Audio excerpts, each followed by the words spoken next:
locations. Minnesota has so much to offer, which is why I love traveling down to Wabasha and staying at the historic Anderson House Hotel.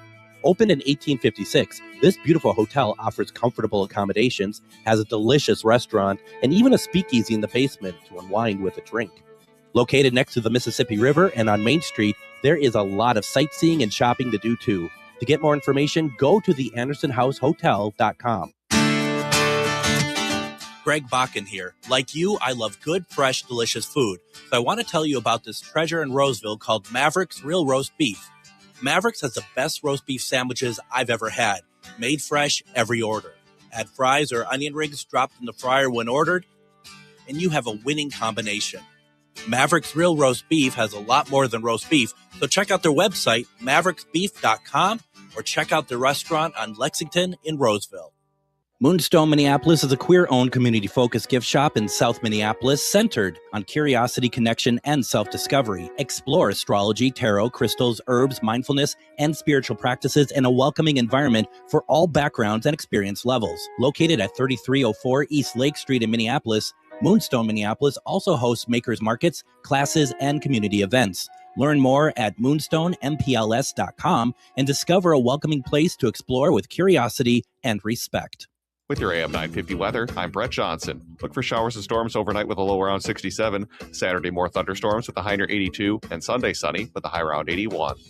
Enjoy curated local beers and cocktails inspired by Minnesota flavors at Farmer's Kitchen and Bar. Sourcing ingredients directly from local farmers, they deliver an unforgettable downtown Minneapolis dining experience. Located conveniently next to the Guthrie Theater, they're open Wednesdays through Sundays. More at farmerskitchenandbar.com. Portions of the following program may be pre-recorded. The views expressed and the opinions given by the individual host, guest, random reptoid, or chupacabra may not necessarily reflect those of AM 950 Radio, its affiliates, or its sponsors. Now, it's time to step into the unknown.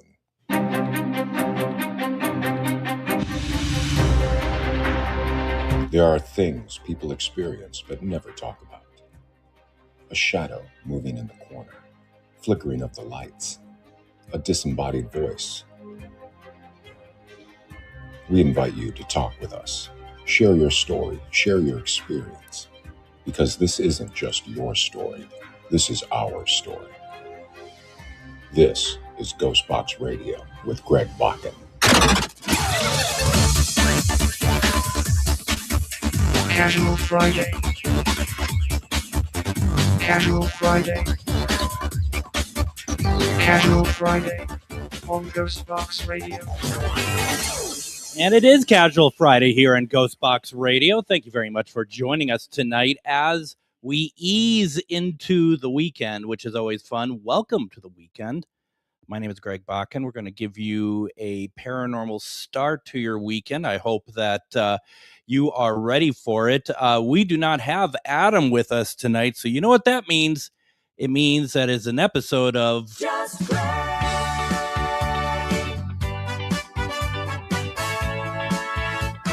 It's just me tonight. Hope that's okay. As we're gonna be talking about some stuff that I think is really interesting and important, and I think we actually probably have experienced it, even if we don't think we have.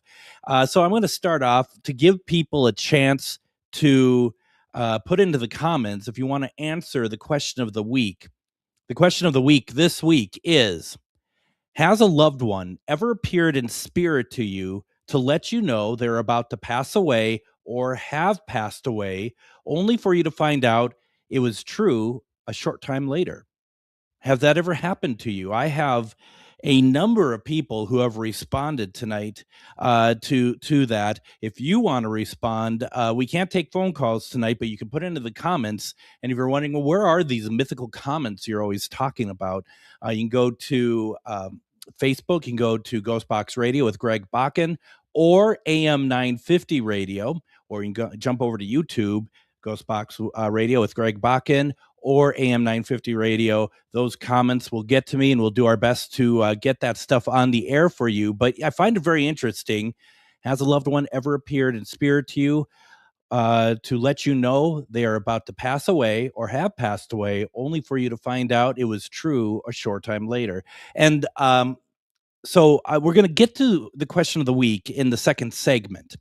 In this segment, I do want to talk about my experience with that, and I've shared it before, but it's been a while, and I want to because it's so interesting, and it's still all this time later, it boggles my mind. But I've always been grateful for it. I hope everyone has good stuff planned for the weekend. But I do want to point out tomorrow I am going to be at the Charvinity Maria Shaw psychic fair this year. This time around, it is called the Great Minnesota Mystical Get Together. And as always, it is going to be a great event that you're going to see all these wonderful practitioners.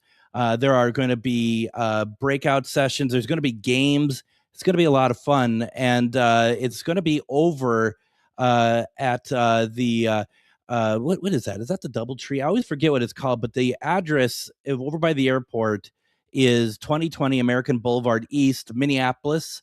It's literally right by the airport, and it is going to be a great time. It opens at 9 tomorrow, goes to 5, and then of course it's going to be around Sunday as well. So yeah, this is going to be really cool.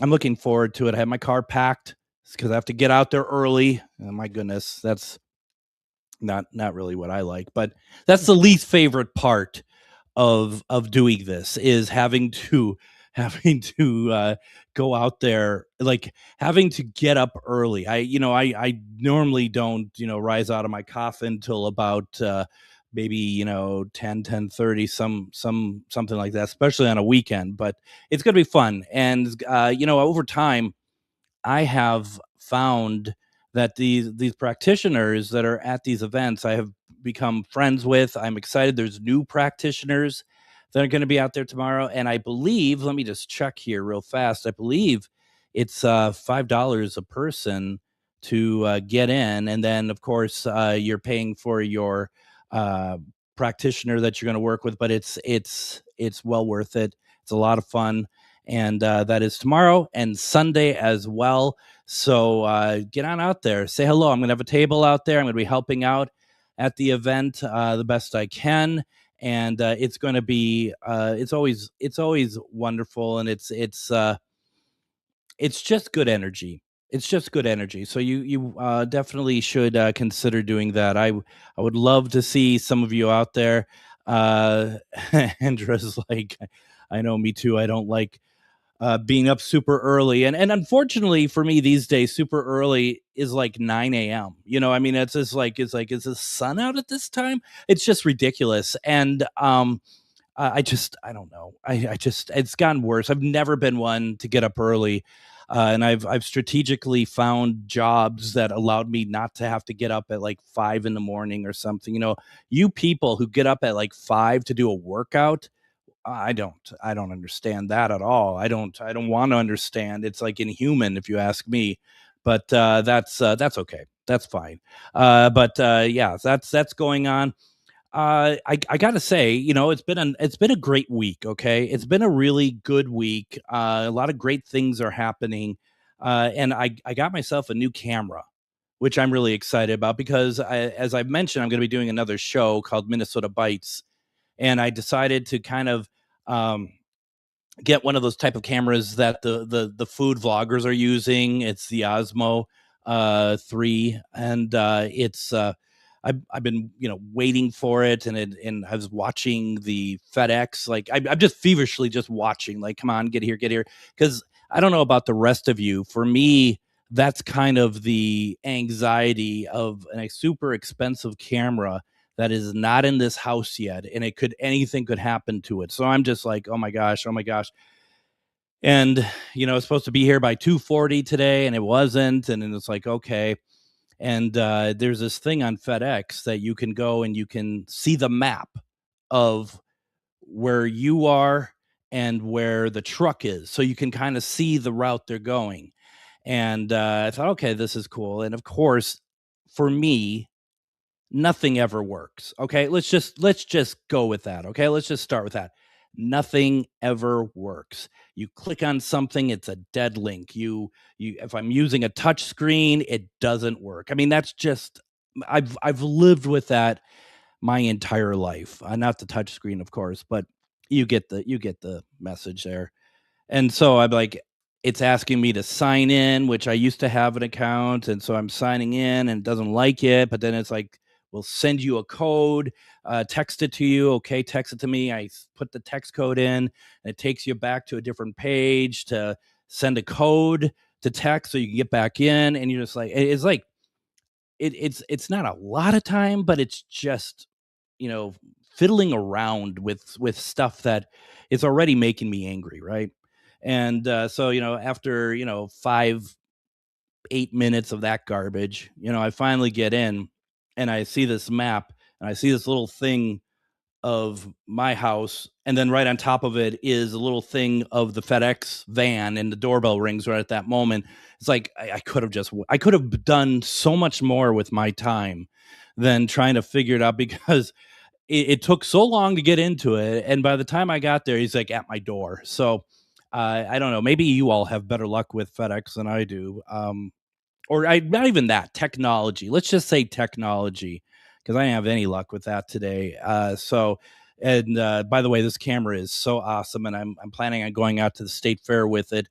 Probably will break it, of course, but I'm going out there because I want to try food for Minnesota Bites, and I want to just really just take the time to go out there. And when I say take the time, I mean stand in line for like the stuff that is going to be like everyone's talking about, the new stuff. So that way I can experience the stuff. And obviously when that episode of Minnesota Bites comes out, it's going to be after the fair, but that's okay.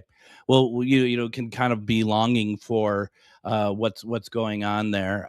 So I was I'm excited to try this. This is good. This is a nice camera, and I can use it for all my, online stuff that is, you know, I'm like the person who is like, I don't know, the like the little bear that could, I'm trying, right? I'm not nowhere near as efficient as anybody that you're watching online, but I'm getting there. I'm not too bad. I'm a solid, honorable mention in this stuff. So I was like, yeah, this is all right. But here's the thing about it, folks, and not to get off my ghost box to get on my soapbox, but the thing is that I this is why passion is so important, because I just keep learning, I keep enjoying. I think about it all the time. I want to create content all the time for all the different things I'm doing. And that's what passion is all about, for the stuff that you're doing. And I really want to urge people, if they don't think in those terms, it doesn't have to be about making videos. It could be whatever it is, to really just take your time and enjoy it. Really, really find the passion. And if you're finding that you're not enjoying it, then don't. Whatever. But I found that really good. Another thing I'm very passionate about is steak, quite frankly. And I was able, for the first time, I think, in months, that I made a steak that I thought, okay, this actually is a steak. And I'm pretty good at grilling, but I've been in a slump the last couple months with my grilling. Last week I did chicken wings, and they were horrible. I know how to do chicken wings, and it was very disappointing. I didn't even finish them. Normally I'll make a bunch and I'll have them over the course of 3 days or something like that. It's like one night I'm just like, this is garbage.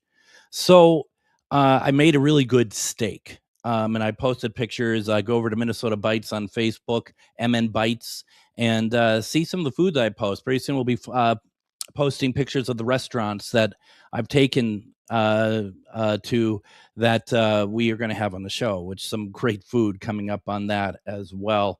Once again, let's get to some paranormal, right? Because that's what you're all tuning in for. That's what I want to talk about here. Get us into a paranormal weekend here.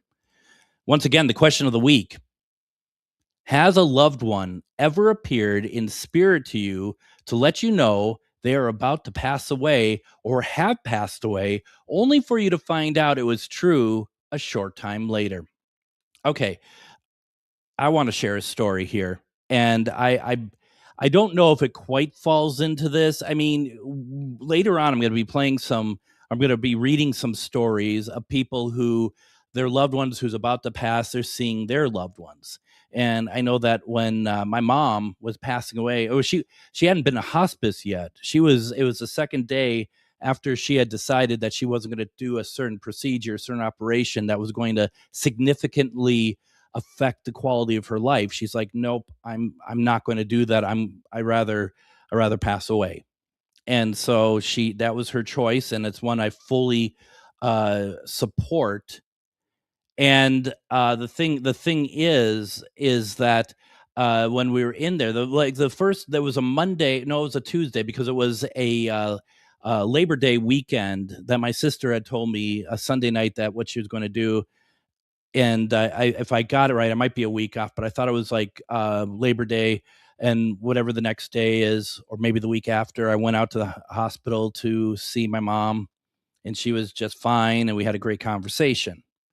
And if you go back and listen to my episode with Kristen talking about death, that's the next day I come back, and it was a very, both those days were very difficult days for me to communicate properly with her. And but my sister was with me the second day, and my mom would be like, just like, she was so out of it, but she'd be like, I see my mom, I see my dad. And to be very honest, I kind of took that as, it's the meds or lack of meds or whatever else. But I think that's not true. And I think I sold her short on that. So as time went on, she was moved to hospice. And she, for all intents and purposes, she basically became, unresponsive, but she was still alive. And it was a very horrible situation because it lingered. I mean, clearly she's so strong willed that she wasn't passing. She should have passed away, and she wasn't. We're trying, all sorts of sort of metaphysical ways of, like, trying to, you know, do like just prayers and whatever, that she could transition, and that wasn't working and stuff. And I don't know, it was over a week. And this place was in New Brighton, okay, New Brighton, Minnesota, because my family, we grew up in St. Anthony Village, so my mom was still there. And I remember it was September, and we leave for the night, and she still hasn't passed. This is the last thing she would ever want, is to linger basically as a vegetable. And so I get in my truck, and I'm angry at this point. And my dad had passed in 2015. This is 2019, so 4 years. And I said, I'm driving back, and the whole drive back to St. Michael from New Brighton, I'm just like, "What are you doing, Dad? When are you going to step in? When are you going to help her pass? She never would want to be seen this way. She's lingering, she's suffering. You need to do something about this. You have to do something about this. This is horrible. You know that she would hate this. I mean, and I'm talking about a half an hour at least of me being like this, which I tell you, if my dad was here in person with me, you'd never do that. I would never do that. I'd be wearing my face on the other side of my head. You know what I mean? And but I was like, I'm just so frustrated and so annoyed. And I get home, and I might have shared with you all, I'm a paranormal investigator, right?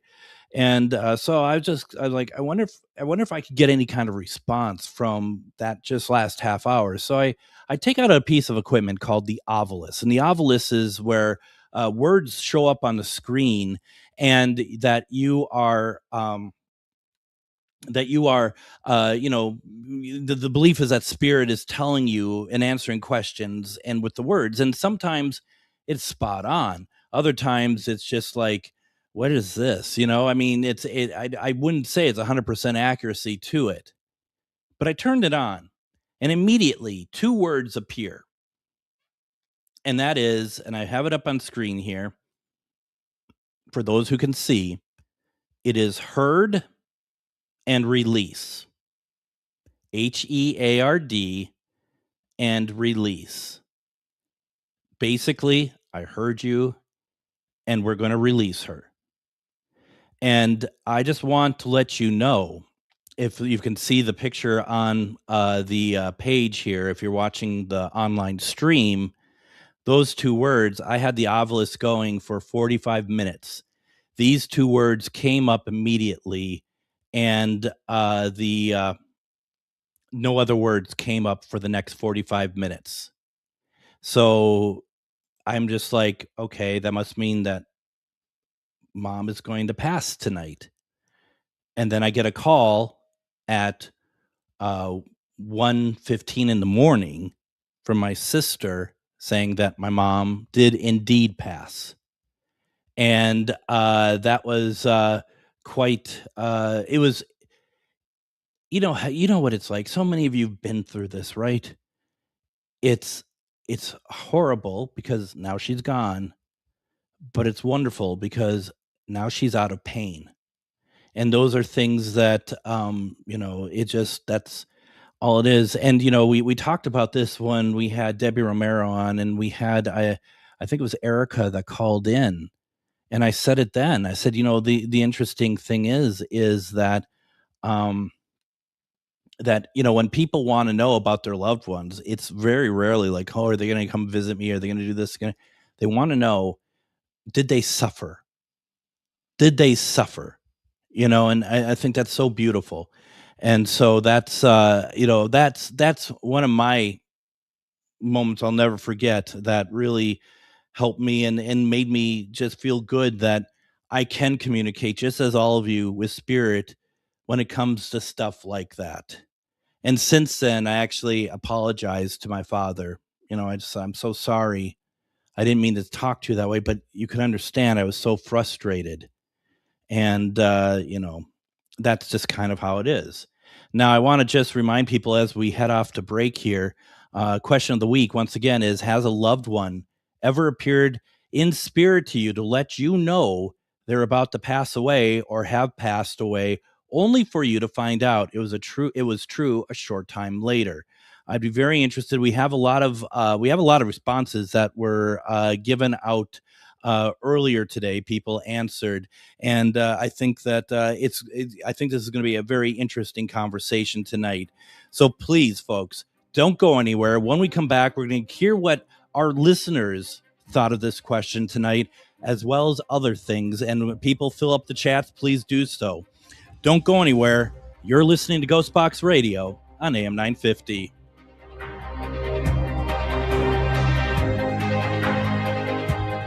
Moonstone Minneapolis is a queer-owned, community-focused gift shop in South Minneapolis centered on curiosity, connection, and self-discovery. Explore astrology, tarot, crystals, herbs, mindfulness, and spiritual practices in a welcoming environment for all backgrounds and experience levels. Located at 3304 East Lake Street in Minneapolis, Moonstone Minneapolis also hosts makers markets, classes, and community events. Learn more at moonstoneMPLS.com and discover a welcoming place to explore with curiosity and respect. Greg Bakun here. It's nice to get out of the Twin Cities and take some travel excursion to some great locations. Minnesota has so much to offer, which is why I love traveling down to Wabasha and staying at the historic Anderson House Hotel. Opened in 1856, this beautiful hotel offers comfortable accommodations, has a delicious restaurant, and even a speakeasy in the basement to unwind with a drink. Located next to the Mississippi River and on Main Street, there is a lot of sightseeing and shopping to do too. To get more information, go to theandersonhousehotel.com.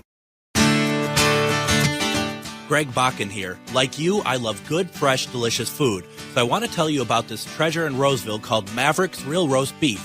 Maverick's has the best roast beef sandwiches I've ever had. Made fresh every order. Add fries or onion rings dropped in the fryer when ordered, and you have a winning combination. Maverick's Real Roast Beef has a lot more than roast beef, so check out their website, mavericksbeef.com, or check out their restaurant on Lexington in Roseville. Greg Bakun here. I've been talking for a while about how spooky, fun, and fascinating the Minneapolis trolley tours are, but now there's big news. The Candlelight Ghost Tours now begin at the historic Pillsbury Club, a beautifully restored haunted mansion once owned by Charles Pillsbury himself. Believe it or not, the interior is nearly 200 years older than the exterior. How is that possible? You'll have to come out and find out. Before or after your tour, stop by the on-site market featuring a curated collection of handmade goods, artisan crafts, and locally inspired treasures. Perfect for picking up a keepsake to remember your haunting adventure. You'll also find exclusive spooky merchandise from Tales of the Crypt and Elvira. Then, climb aboard the climate-controlled trolley as we travel through Minneapolis' haunted hotspots, uncovering ghost stories that locals would rather keep buried. The mansion is restored to perfection, and there is no better way to spend an evening. Visit MinneapolisTrolleyTours.com for tickets and more information. Looking for something different for family fun, a night out with friends, or your next team-building event? Try the escape rooms at Lilliput. Step into the haunted mansion, race to find a cure in the bunker, or survive Night of the Wolf, all with just 60 minutes to escape. It's private, immersive, and perfect for groups of all kinds. Book your adventure now, spots fill fast. Visit lilliput.net and see if your team has what it takes to escape.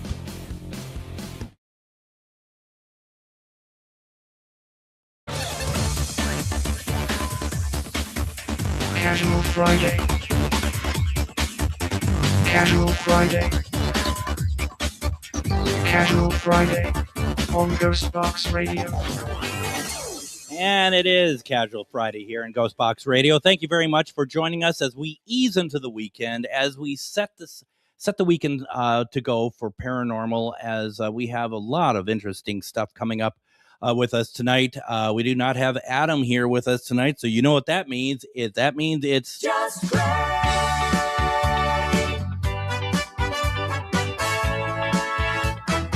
Yeah, I'm not tired of that yet. Okay, so question of the week. That's you get after my FedEx experience, I need everything that I get to make myself happy here. Question of the week: has a loved one ever appeared in spirit to you to let you know that they're about to pass away or have passed away, only for you to find out it was true a short time later? And so let's go to we had some folks put in the comments here tonight. Linda says, let's see here. I have a story about the week before my Carl passed away. In that interim, before the crossover, he visited me 4 nights in a row. I could feel his side of the bed sink, and I could feel his vibration every time. The next time I visited him in hospice, I could tell that he was going to last 2 more days. His nurses and doctors were shocked when I told them of this, and it came to pass. So, absolutely. I thank you for sharing that with us. Joanne just says, working on palliative care was my favorite place of calmness. Also, we have medical assistance to end lives of PT.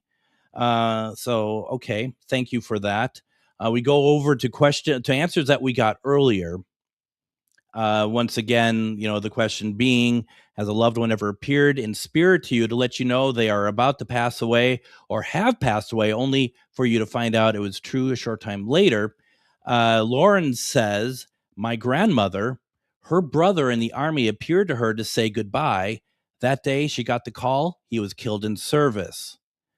Joe says, no, but I've experienced their near-death experiences with them. Okay. It's funny. So Joe says no, but he gives an explanation, and that's great. On another page that I posted this question at, and I have that big, long question. I'm not going to read it again right now. And someone's response was, yes. Okay. Well, I was kind of looking for a little bit more. I'm just going to be honest. I was just looking for a little bit more than that. So let's see here.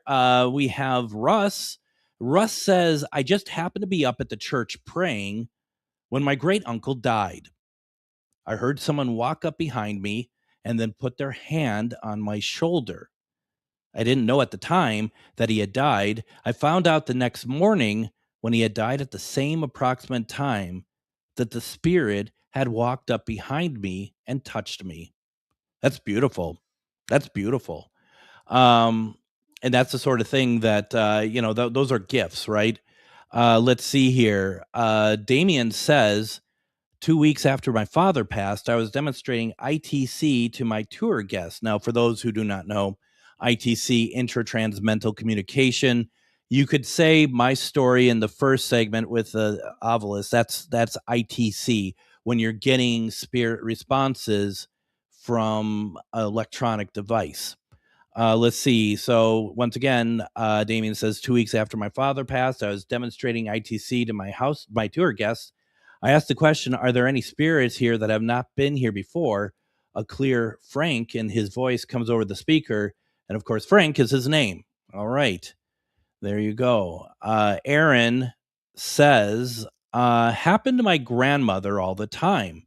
There's always that grandmother, isn't there, in the family that's just like she could see past. She could see far, if you get my drift. Anyway, Aaron says, happened to my grandmother all the time. I was there for one of these. My grandfather was in hospital and she was at home. He came to her in a dream to tell her it was time for him to go. I was visiting and she told me all the details. The next day he died. Isn't that something? You know what I mean? I mean, that is absolutely incredible that you get those dreams. And I know that there's going to be people who are skeptics out there who might be like, well, he's on her mind. So, he's creating those dreams. I just don't think so. And I'm going to go a step further. And I always say this. What's the harm in believing? What's the harm in believing that her grandfather could talk to her grandmother to give him, so he can give her the information that he is going to go. He's saying goodbye. It's beautiful. So why would anyone be like, oh, that's ridiculous. That's not true. That can't happen. It just seems like to me it's a much more just a better way to just be like, wow, look at that. I hope I get that sort of experience sometime. Judy says, and I've read this one earlier. Judy says, my cousin, my mom's twin sister's son, biologically my half brother. That alone, there's a lot to unpack there. Sorry, that's a lot. But let's read this again.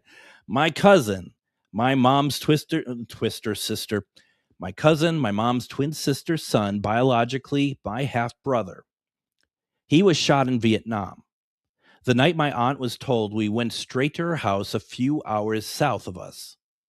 I was a very young girl. My aunt was wailing so loud. Oh, that's so sad. My aunt was wailing so loud that nobody could possibly sleep. But given my age, they put me in Jimmy's room. The cousin that passed that night, he walked right in the door like a living human. He was not see-through, but I remember a slight glow. He said, I need you to do me a favor. I need you to tell my mom I'm okay and that I love her. I'll save you the little girl me responses, but he said he loved me and walked back out. I was so excited Jimmy was home. The next morning, I ran into the kitchen saying, Where's Jimmy? Where's Jimmy? My mom instantly hushed me. Oh, I could only imagine. I tried to tell her what happened the night before, but she told me it was a dream and not to speak of it. I knew I was awake because my aunt's pain was very loud, of course. I finally told his younger brother about it a couple years ago, and he totally believed it. But he agreed with my mom. His mom wouldn't have been able to handle that news. That's incredible. I mean, that's incredible. That's really such a just, I mean, and thank you, Judy. Thank you so much for sharing. That's such an intimate story. It's incredible. And it's like those are things that I agree that's not a dream. Amber says, and once again, just read it. Question of the week: has a loved one ever appeared in spirit to you to let you know they are about to pass away or have passed away, only for you to find out it was true a short time later. Amber says, my mom has had this happen.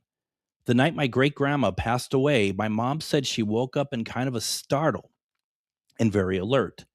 She said she was letting her eyes adjust and started to go to get out of bed to get some water, and she looked at the end of the bed, and my great-grandma was standing there.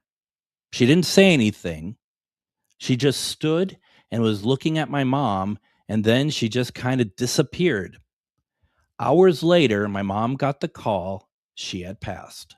Oh, isn't that something? Wow. It's tough, isn't it? Rachel says that my great grandmother came to me in a dream and showed me a vision of my grandmother, her daughter, whom I lived with at the time. She was doing dishes in the kitchen, looking out the window when a train came barreling through and took half the house out and her with it. Oh my goodness. I ran in the dream to the furthest away room of the house and looked out the back window. Months to a year later, she was killed in a car train accident. Ooh, that gives me chills, Rachel. So once again, months to a year later, she was killed in a car train accident. And after being notified, I ran to the same room and looked out the window just like deja vu. Holy cow. That's something. Wow. And once again, thank you. Thank you all. Because these are very intimate experiences that no one has to share. But the fact that you all are sharing this with us tonight, really, thank you so much. And Linda, regarding Judy's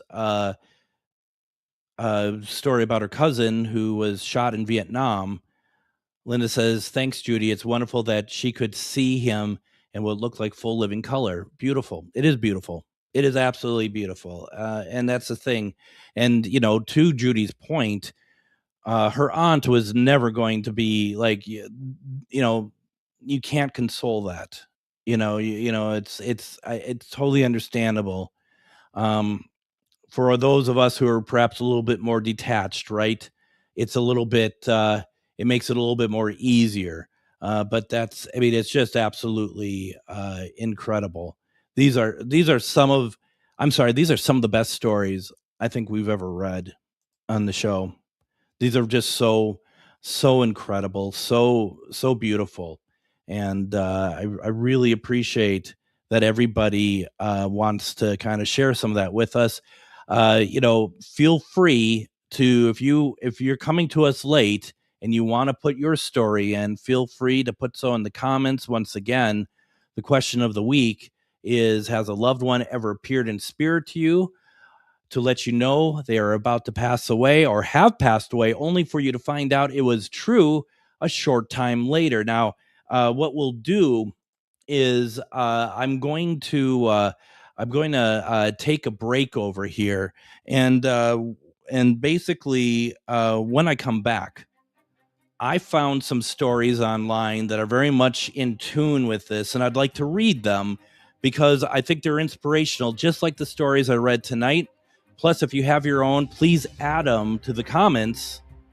Don't go anywhere. You're listening to GhostBox Radio on AM 950. Greg Bakun here. I've told you about the out-of-the-world roast beef sandwiches at Maverick's Real Roast Beef, but I haven't told you about their Philly steak sandwiches, turkey bacon avocado sandwich, BLT, crispy chicken, fish sandwiches, brisket, or pulled pork. Okay, you get the idea. They make a lot of delicious food to the same standard as their famous roast beef sandwiches, and now I'm starving. I'm going to go to Maverick's Real Roast Beef off Lexington and Roseville, and you need to go too. Check out their menu at mavericksbeef.com. Greg Bakun here. I've been talking for a while about how spooky, fun, and fascinating the Minneapolis trolley tours are, but now there's big news. The Candlelight Ghost Tours now begin at the historic Pillsbury Club, a beautifully restored haunted mansion once owned by Charles Pillsbury himself. Believe it or not, the interior is nearly 200 years older than the exterior. How is that possible? You'll have to come out and find out.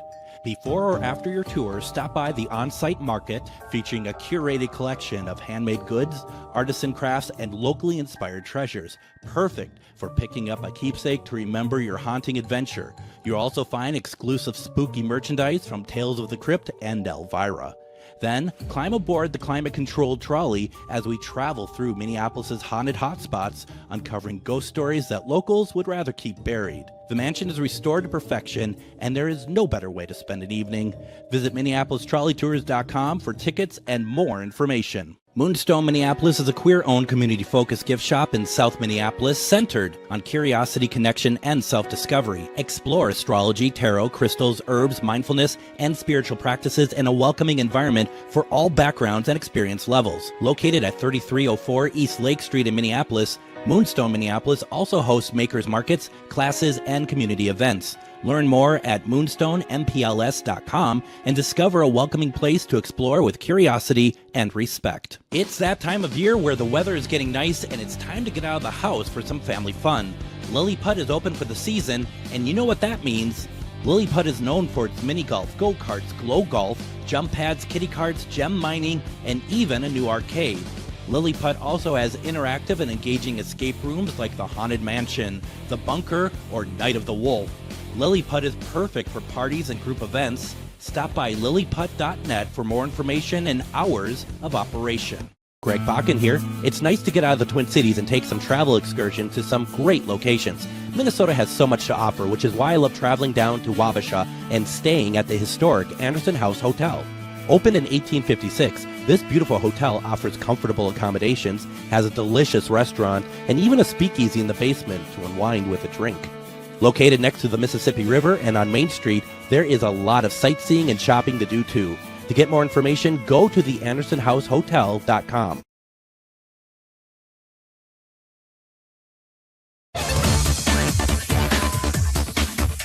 Casual Friday. Casual Friday.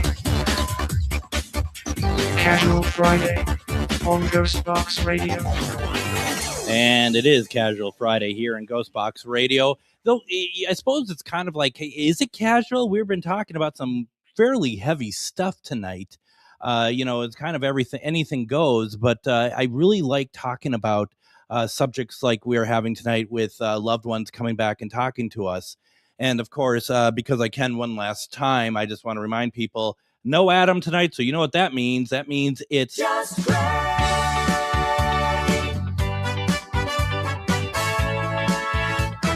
Thank goodness I don't have to pay for every time I use that. So join me Monday on GhostBox Radio with Greg Bakun. We're going to have on prolific author Richard Estep. And normally we have him on when he wants to talk about a new book in the paranormal that he's written. But I asked him if he would consider coming on to talk about a different book that he had written just recently called Help is on the Way. Those who may not know, Richard Estep is a paramedic. And I really wanted to kind of highlight the work that not just that Richard's doing, but all paramedics are doing, all EMTs are doing, and kind of understand a little bit, if possible, a deeper understanding of what they do to be able to, do their best to help us, to keep us alive. And at what risk to themselves occasionally. And I was very interested in that. So we're going to be talking with Richard Estep about that on Monday. So once again, if anybody wants to join in with Question of the Week, feel free to put it into the comments. Has a loved one ever appeared in spirit to you to let you know they are about to pass away or have passed away, only for you to find out it was true a short time later? Where I'm going now is I want to read some of these stories that I found online. The readers share stories of their loved ones' deathbed visions. And I found this over at a site called hospicebuffalo.com. And I want to read some of these because I think these are really good. And it's always good to kind of get, outside of the paranormal show. You know what I mean? That you're finding out that, this affects everybody. So, Mark Ferguson's grandfather, Bartlett Mitchell, says that as my grandfather lay in bed close to the end of his long life, he had a vision and pointed to the far wall. "What are you seeing?" my grandmother asked. "A transcendent view of a queen," he replied. "Which queen?" "The queen of all the world," he answered reverently. "Is it your mother?" He nodded and smiled, falling back to sleep. This one I really I find very interesting. This is about George B. Thurston, and towards the end of and this is from Mary, his daughter. "Towards the end of my father's long life, he kept telling me he was seeing a little dog sitting in a chair next to his bed. He described the dog in detail and would point his finger at it with serious certainty. After he died, going through a very old and dusty box of things, I found a sketch he had done as a child of his little pet dog sitting in a chair. I put it on the cover of his card for his memorial service." The one, this is, I just always think to myself personally, and I'm sure I'm reading these and some of you are thinking about like stuff that, might happen to you at some stage. I fully expect that I'm just going to be like pointing to something. I'll just be saying Linus over and over again, or Dave, or AJ, or maybe all of them. Who knows? Let's see here. Georgia Metz, retired hospice nurse, says, "I'm a retired hospice nurse, having worked in the field since the 1980s. I can recall many stories like those commented on here. My favorite was a male patient in the 60s who had been a smoker most of his life and was dying of lung cancer. One day I walked into his room, and to my surprise, he was making lunging motions up in the bed. I asked him, what was he doing? He said he was climbing the stairs to heaven. I helped him lean forward as carefully as I could to help him safely make the motions. About an hour later, he died." And what she says here, I think, is very important. We can support the dying best by believing them. I think that's really interesting, and I think that's very important. That's pretty cool. Karen Stein's mother, Martha. "My mom passed away in 2023 after gradually declining from Alzheimer's, vascular dementia, for a couple of years. A month or two before she passed away, she started talking about how she needed to get the suitcase down from her closet because she had a train to catch. And just a couple days before she died, when she had been barely conscious for maybe a week, all of a sudden she opened her eyes, looked at a fixed point in front of her and said, 'Hi, Dad,' clear as day, in a calm, confident, hopeful voice. Then she closed her eyes and went back to sleep, as if nothing had happened. Her father passed away about 20 years earlier and clearly came to guide her as he had done in life. I feel so grateful to have been present with her to see that sacred moment." Going on to Jane and talking about her father, Larry. "At the end of his life, my dad was blind. Arthritis fused his cervical spine, forcing his head downward. He lost the ability to walk. His kidneys and heart fought each other. He became unresponsive. A week before he died, I paused in the doorway before entering his room to find him engaged in a lively monologue. I touched his arm. He announced, 'Everyone, I'd like you to meet my daughter.' I straightened and waved to the empty room. He spoke and looked around with ease. He sat relaxed, crossing and uncrossing his legs, convening with his children and long-gone coworkers. As he spoke, he made grand gestures. I audibly gasped when he lifted his spindly arm over his head and looked towards the sky while making a point. His movements resembled a man decades younger than 91. After a while, he grew tired and fell back asleep. I will never forget the mind can overpower the body with such ease. I also want to point out here too, before we get too far down the road here, that about I don't know, about 4 years ago now, I did an episode back when I was just doing the weekends where we interviewed a woman who worked in the hospice care, and she had tons of stories like this that she shared them with us. She was anonymous because she didn't want to lose her job or anything. I don't think she was necessarily breaking any laws, but she just wanted to be clear, and I respect that. And I think that's from July of 2022. If you want to go look that up, it's an incredible episode. Going back to here, Keith Walters says throughout the 90s, I volunteered at a 5-bed residential AIDS hospice that accepted all who needed care. I spent time with many people, most young, many older, living with the knowledge that they would die soon. All of the staff and volunteers had stories of residents announcing that they needed to pack for a train. Oh, interesting. Needed to pack for a train or a bus that was coming, or that they had been visited by people we could not see, but had been an important part of their lives. With rare exception, these were the narratives characterized by a sense of peace and acceptance. We learned to read them as signals that death was near, and it always was. Like Sarah Teasdale contemplating the stars, I know that I'm honored to bear witness to their stories. Isn't that interesting? I want to kind of see if I can switch over to another site here. I'm over on griefandmourning.com. That's, of course, MOURNING.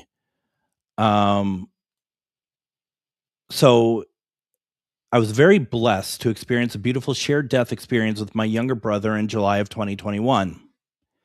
Just 8 days prior, he made the decision to pass peacefully in a hospice facility. His body had completely wrecked by his progressive autoimmune disease and pathogen found in his lungs after a bout of COVID. His physical body was in failure, and he was working with a body that could no longer fight. For 9 days, my mother, Tony, and I sat with him. My mother's worst fears was that he would die alone.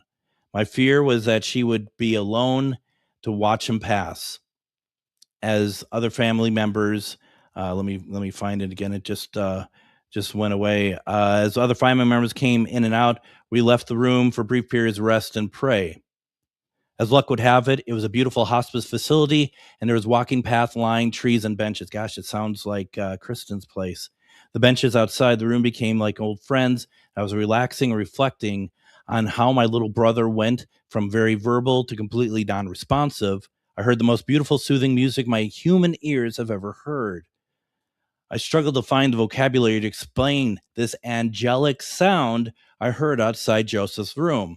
The music started off faint and rose up, but as if a choir of in a marching band, it got louder and louder. It was obvious that the beautiful choral of voices and soft instruments was coming closer and closer. This was the first of 3 experiences I believe to be a shared death experience. The second occurrence happened that same night when my mother and I were sitting bedside. For 2 days, we watched Joseph experience what the hospice team identified as the death stare. However, his most dedicated, very lovely nurse explained he is just looking at the angels. What happened next solidified this point to me. As we sat quietly, an extremely bright, warm, and pure light projected across his room. My mother and I were speechless. When we were able to converse, we both confirmed the pure light. Once again, human language would not be sufficient to describe the beauty and love that filled his room. And then the third occurrence. On day 9, my last shared death experience occurred. It was the night when my little brother left this earth. After his death, I went back to the bench outside. I was needing to be alone for a moment. I sat in peace, knowing he was experiencing true beauty. Suddenly, I was surrounded by dragonflies. They were everywhere in the dark night. If the other 2 signs did not confirm his soul was at peace, this last shared experience was unmistakable. The beauty I witnessed through the sounds of the music, the peacefulness, and the bright light, and the glory of the dragonflies constantly fill my heart. I have zero doubts about the magnificence of an afterlife now. I won't say my grief was lightened, but I will say my perspective was drastically changed. Death is not something I fear after sharing the beauty of these moments. I can only dream of the experiences now and know that they are not of this world. They were supernatural statements of a world much more splendid and amazing than this one. That is just beautiful. Jill. Jill in the comments. I'm in tears and so moved by all the stories shared to us. Thank you, Greg. Such good reminders of the beautiful spirit world, universe we're all a part of. Jill. Thank you, Jill. We do need this once in a while, don't we? We need to be able to get those reminders. And, this was one thing that I wanted to do with GhostBox from the time I started. There are people who think that when we're doing this, we're only talking about stuff that makes you go boo and stuff like that when we're talking paranormal. But stuff like this, stuff like having Jennifer Lee and Debbie Romero on, Refined Divine on,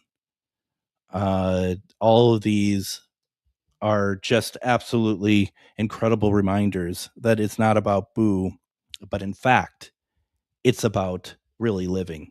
Everybody, I hope you have a great weekend.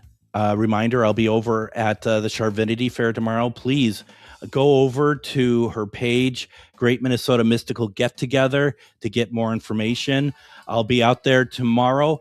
Monday, we'll have Richard Estep with us. Everyone, what a great program. I will be back on Monday. Have a great weekend and take care.